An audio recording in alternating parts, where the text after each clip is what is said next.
So thank you for attending this talk when we're gonna present you the latest development into Mamba. Before we dive into the details, a few words about us. So my name is Johan Mabille. I'm a technical director at Quantstack, where I lead the C++ team. I'm also active in the Jupyter ecosystem, where I'm a representative at the Software Steering Council. And Julien, here with me, is a scientific software engineer. He joined Quantstack last year, and he's also a scikit-learn co-maintainer. So a good thing to do if we want to understand what led to Mamba 2 is to step back a bit and have kind of historical perspective. So in 2010s, the scientific Python project struggled distributing software. It was not only about installation, but also about build. And so working on Linux or Windows or OS X were very heterogeneous workflows. Nothing was the same way of doing things, so it was complicated.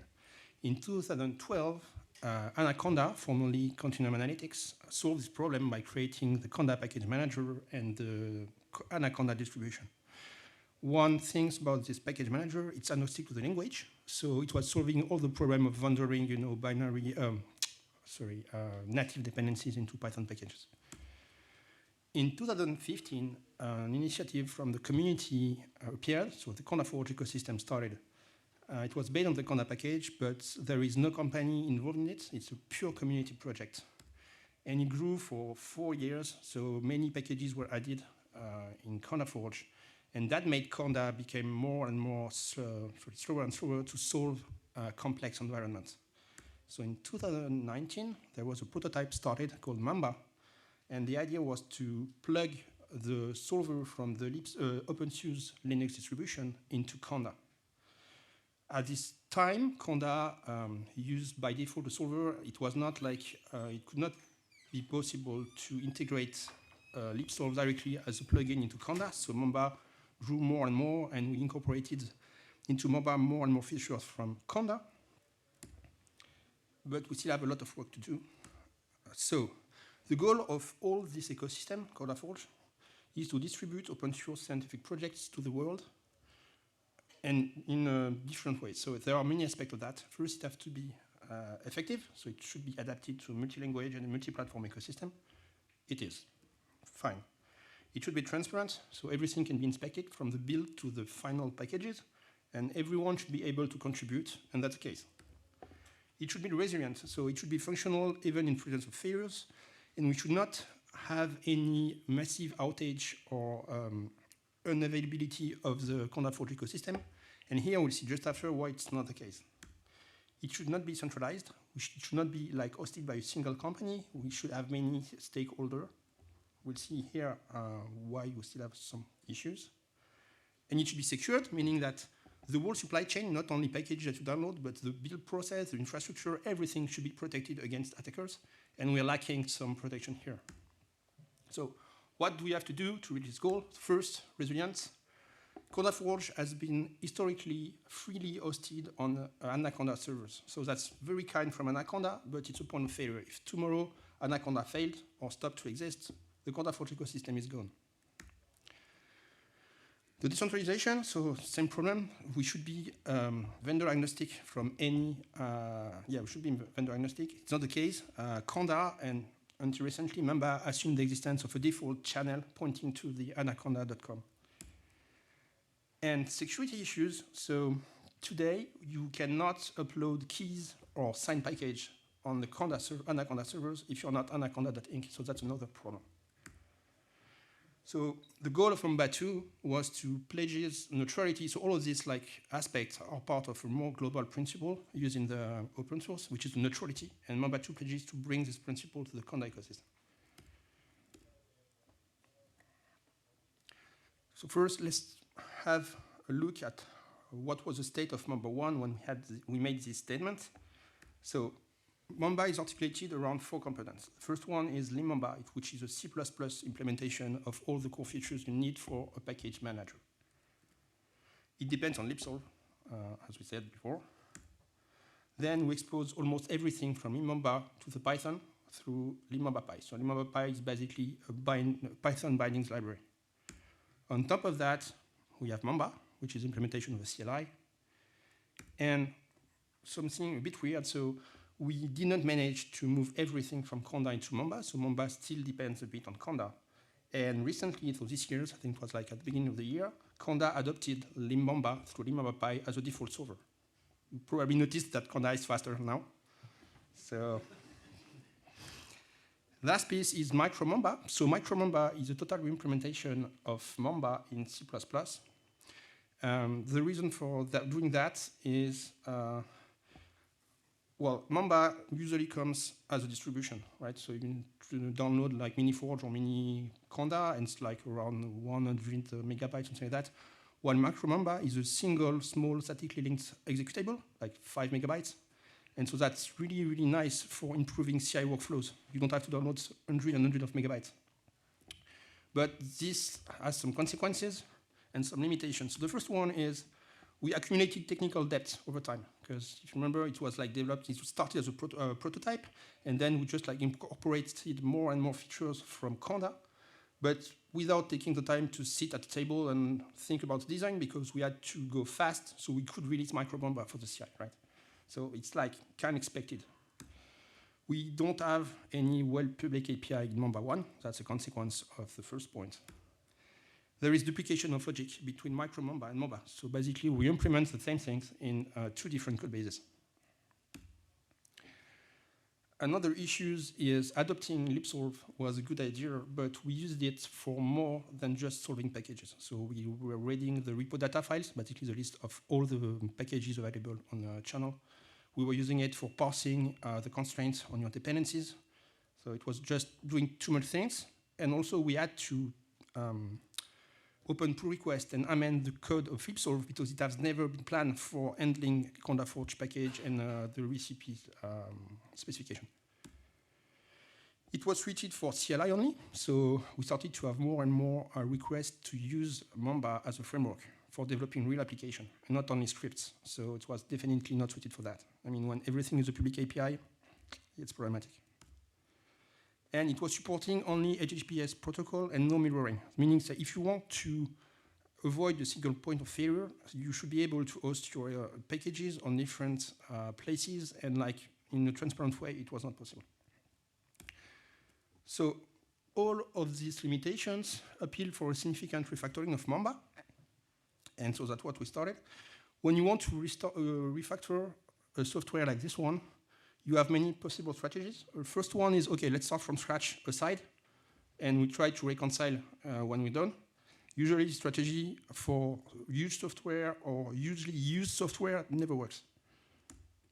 So another one is to refactor from the internals with like a simple loops of simplify, decouple, split, test, and repeat. Each time you identify an independent component, you move it to its own space, you plug it everywhere in the library, and you get something clean on the corner. Expose public API, and do it again, until you have refactored the whole library.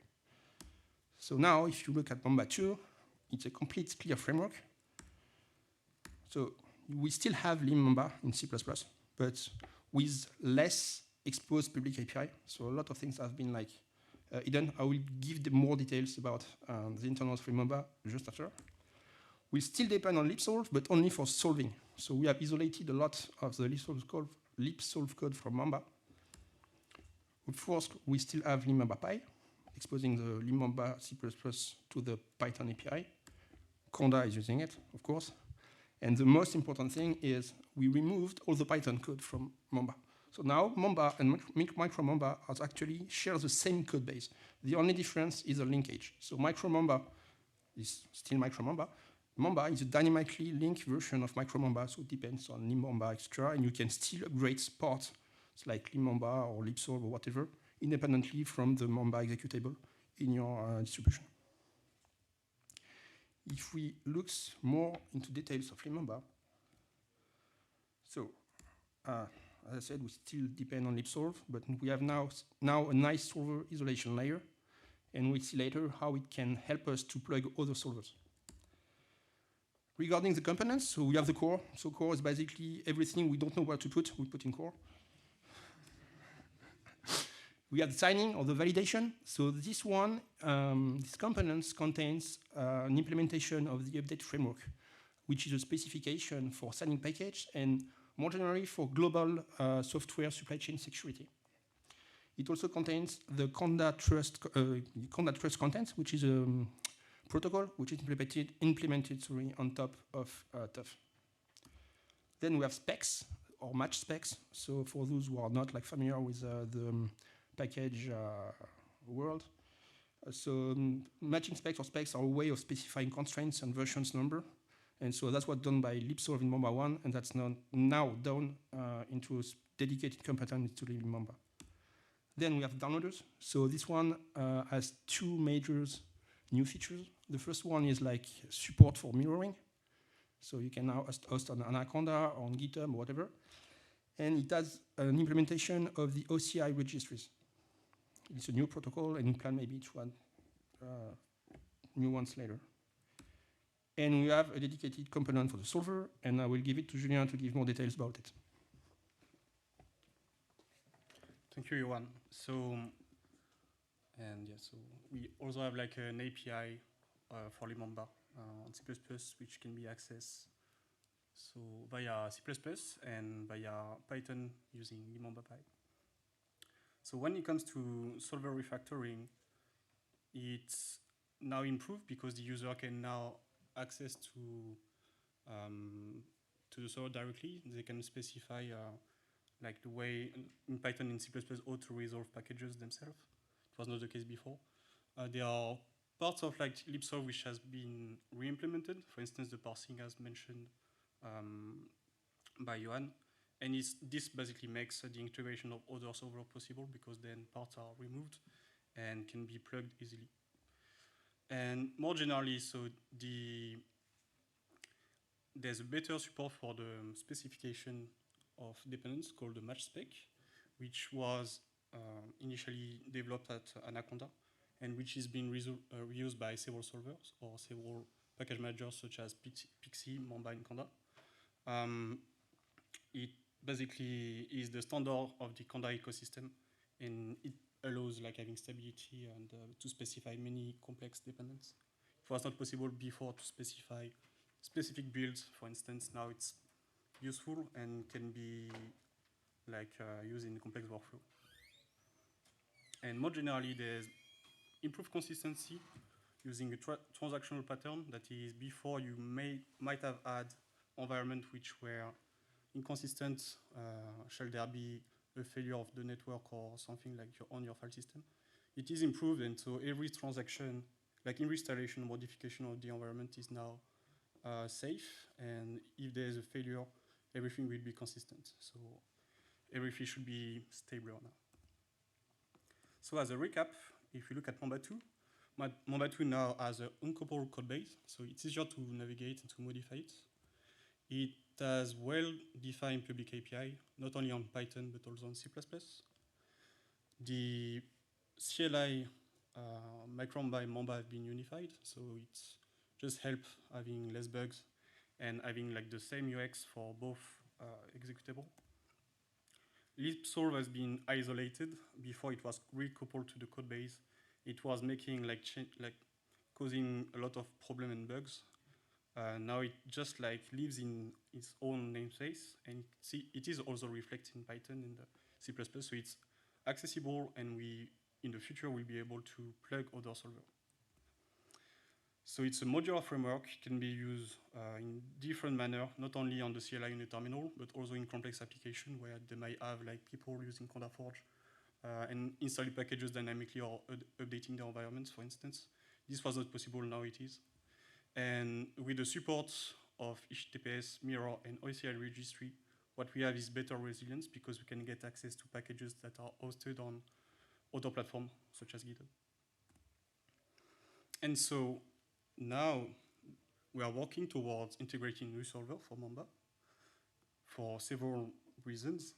The first one is that, as mentioned by Johan, LibSolve has been used in ecosystem since the start of Mamba, but it's not the most adequate solution, and we are going to see why. So looking at the picture, LibSolve sits really at the foundation of Mamba. So it's libsolve is a RPM-based distribution dependency solver. It's being used by Fedora, by Red Hat for package manager like Yum, DNF, or other ones. The current status, though, is even though it's a fast implementation of a dependency solver based on a problem called SAT, and thanks to like the work of Wolfprecht, who adapted it for Conda Forge, can be used for Mamba or more generally like the Conda ecosystem. It has a few like caveats. The first one is that it's a old C code base, which is slow to fix or to amend upstream, and it's complex to understand. So it makes like modifying the code or building like a shared common knowledge harder.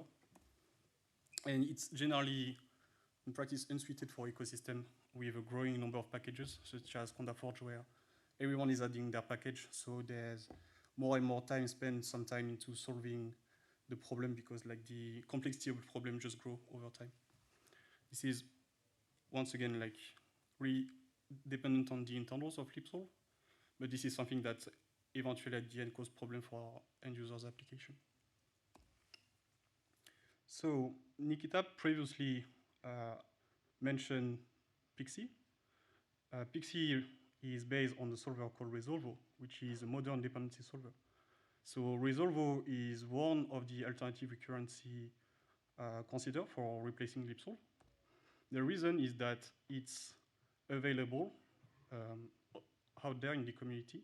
We know people that have been working on this project, so we can have shared maintenance, and it's easier to be able to contribute upstream. So it may benefit not only Mamba, but more generally Conda Forge as an ecosystem. It has a clear, properly documented code base. It's really like a bit like literature if you have a look at this. Everything is properly documented in place. So if you want to understand the pieces of the Conda Forge ecosystem, you can just like read the code. And it's really, really easy to get into it, even if you're new to Rust. It has a clear isolation in between its interface or its abstraction and the implementation of it. So you don't need to understand the internals to be able to start using it. And we started having prototype, which turned out to be successful. The distribution is relatively eased, so it's distributed for Rust, but there's now also C++ bindings. So it can be used for, like, let's say, Mamba, but also for other projects. And in practice, it's suited for ecosystem with a large growing number of packages.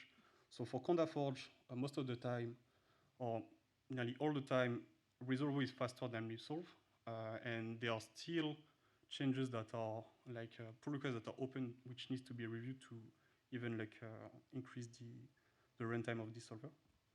And it's so generally faster than libsolve, which is what counts at the end for most people.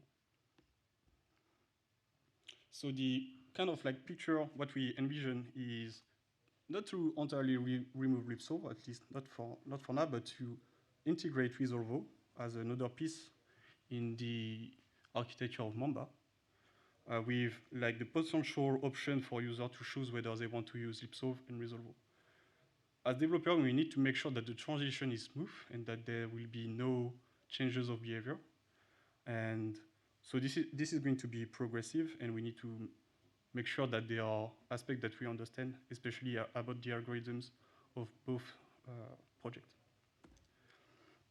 So something that I would like to mention, though, is even though Resolvo looks like a good alternative or potentially other project, there might be, from a theoretical perspective, a problem. So libsolve and Resolvo are based on salt solver. So those are a class of algorithms that have been there for a while, have been optimized. But the problem is that those solvers might not be the best suited solution for the problem at hand. So such solvers are addressing a kind of problem which is different from dependency resolution. And alternative might be another kind of solver, such as integer linear programming solvers. So I'm not going to enter into the details of it, but I think we need to consider that. And someone could give, I think, a talk or lecture about this topic, fully dedicated to that. So if we look at Mamba 2, in a nutshell, Mamba 2 addressed the resilience problem. So now Conda Forge packages can be stored on several servers. It's also like improve the decentralization of the ecosystem. So Mamba now is fully vendor agnostics. It can like target or use any channel in the ecosystem, not only the default ones. And when it comes to security, packages author are now able to sign their package, which basically secure the supply chain much more. So my mom used to say, don't do live demo, at least at conference. So what we are going to do is just a Mamba 2 release.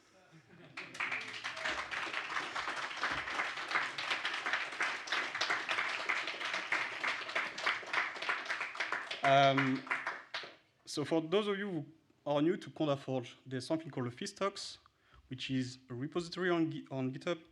So here we have the feedstocks of Mamba. Johan opened a pull request to release 2.0. And so I gave, like, can have a look. It's really easy. You can publish software really like in a few clicks. And so I'm just like giving a few for like posterity message. So hello PyData Paris 2024. And thank you, Johan, for opening this pull request. This is the reason Mamba 2, which accounts for 2 years of work and many more things. So let's just have a class about this. So approve, submit review. So that's for Mamba 2. And so merge. And so that's released. And so there's another one for micro Mamba, which is then, and so another squash and merge and break the world. Oh no. Okay, so now we're gonna take 2 weeks of vacation. And now we're gonna take 2 weeks of vacation.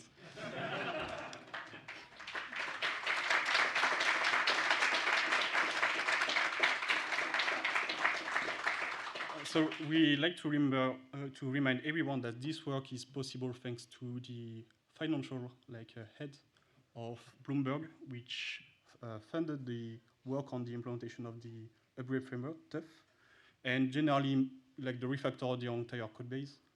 The Charles Zuckerberg initiative funded the work on Conda packages on like OCR registry via a grant.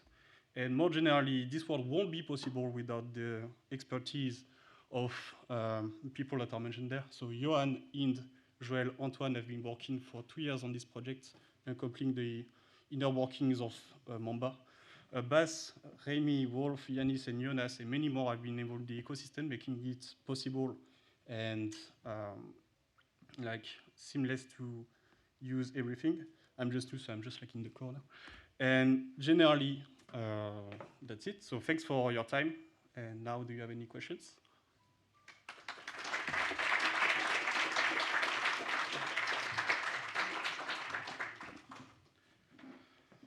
Any question?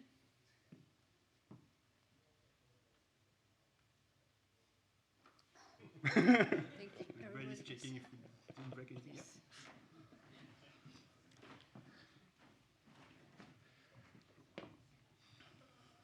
Yes, there we go. All right. No worries. Let's go stretching anyway.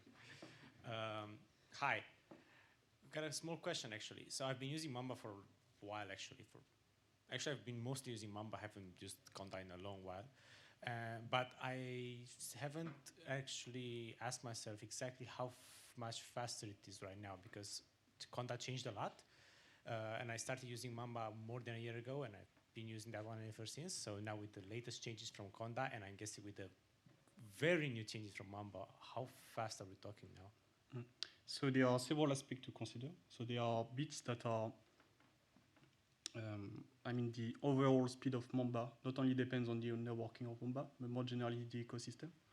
And so Mamba has a faster solver, libsolve. This solver is now also used by Conda and by other package manager. So when it comes to solving, it's, let's say, on par. But they are, in the process of installing the package, you have other steps, such as parsing the repo data, which is like a large JSON file, which you need to download first. If it's not on your machine, then you need to parse. All the packages manager are basically facing this process. as people at prefix.dev propose a solution to improve this step and to move from one large index to several ones that are sharded across machines, so that instead of parsing the entire file, you just access to like a smaller bits of it. So it improves the overall installation process because like it's more efficient basically. So there's that. Currently, it's only supported experimentally by Pixie. I think there's a Conda 4 enhancement proposal or Conda enhancement proposal to bring that to Conda 4 so that it's part of Conda 4 generally, and so that the package manager can implement that or support that. So that's one aspect. There's a parsing which is implementation dependent, but I would say it's similar. So Mamba might still be faster because all the things are done in C++. It's multi-threaded, especially for like downloaders, so it will like download things like faster.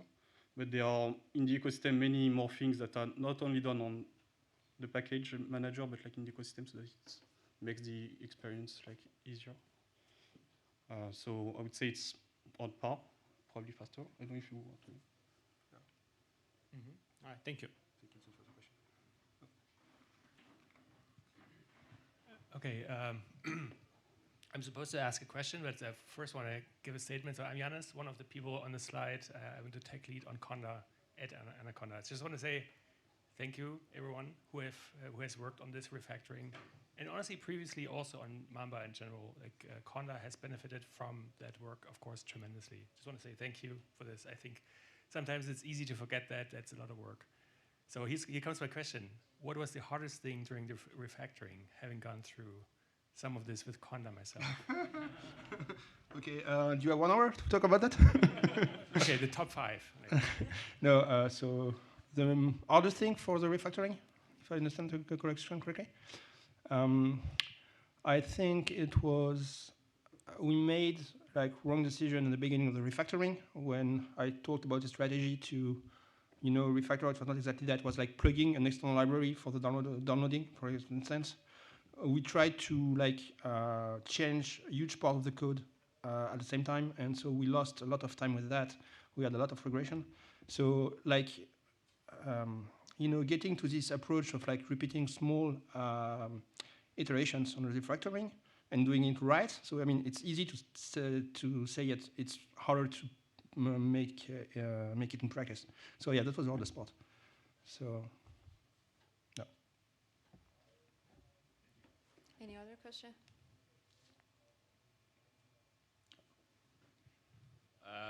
Silly question, really. Is anybody watching if you didn't just bring the internet with your new release?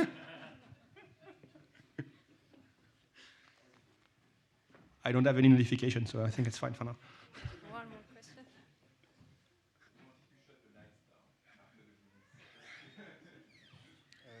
Thank you for your talk. I have a question about Mamba. It's the first time I hear. So before for package management, I use pip. So I want to know what I'm going to win if I use Mamba for the data scientist add-on. So I don't know what is the win part for me to use this new package management. Sorry, I didn't get the end of the question. What is sorry? Yeah, what I will win. Oh, okay. Yeah, Okay, to so use Mamba against pip. yeah, okay. So pip is like dedicated to Python. The thing is, in the Python scientific computing ecosystem, you often rely on native dependencies. So like C or C++ because it's faster or because it already existed and you can bring it to the Python world with just like some wrapping and everybody is happy and can use it easily. The thing is, when you try to manage dependency with pip, native dependency, it becomes a nightmare. So what we have to do is to ship everything into wheel, right? And so you can end with like the same library literally really installed many times, isolated, but many times on your environment. When a native library is updated, you need to rebuild all the wheels depending on it, instead of just like updating it. While Conda or Mamba, it's agnostic to the language. So you can have a Python package depending on a C++ package, depending on a Rust package, and you update Rust and everything is up to date and works. So it's more flexible. yeah, again, flexibility, basically. One last question? No? Okay. Thank you very much for a great talk.